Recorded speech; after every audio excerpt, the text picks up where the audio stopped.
every year you should endeavour to set a big goal that's going to change you. So the point of the goal isn't for the sake of achievement. I mean, it can be, but certainly not achievement without fulfillment. The point of the goal is what you learn and who you become as you are trying to get there. I'm Suzanne Rath, and you're listening to Endures for your daily dose of endurance, leadership and life lessons. So this time last week, I was running on the Great North Walk from Sydney to Newcastle, which I successfully completed. So 270 kilometres. Before then, the longest distance I'd run in one go was 100 Ks in a race. And let me tell you, that was a heck of a lot quicker than I wound up running this event. So over the course of the next few days, I'm going to recap on a few of the lessons that I learned from it, because it was so eventful. It was one of the hardest things I've ever done, in equal parts horrendous, but also extremely rewarding.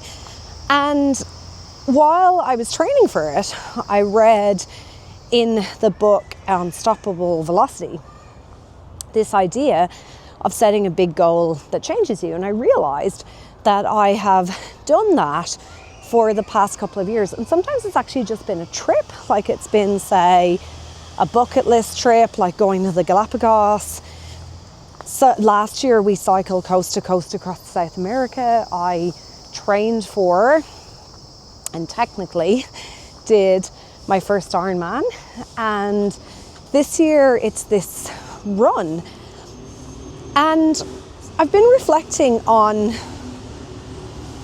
the why and what it is that changed in me about doing this.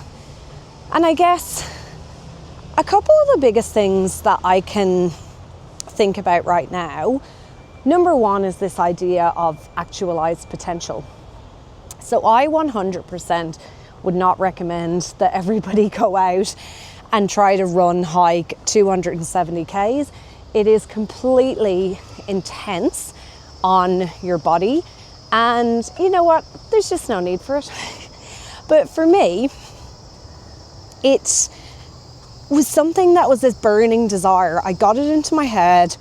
I really wanted to know if I could do it. And part of the challenge was in the fact that it wasn't a race. So there was no organised medics. There was no, aid stations. There was my husband providing aid stations, but there was no organised stops. I had to do a huge amount of logistical stuff to work out, where we would have two-wheel drive access and where we'd stop in the evenings. And despite all of the best planning, we still had to adapt at times, which is a whole other episode in and of itself. But that was part of the adventure for me. Like, that's the kind of stuff that appeals to me. You need to work out the things that align with your vision, with your values, and do those. So now I know what I am capable of, and I can look back at that run and I can say, there's bits that could have gone better. There's things that I would change. There's things I would do differently next time.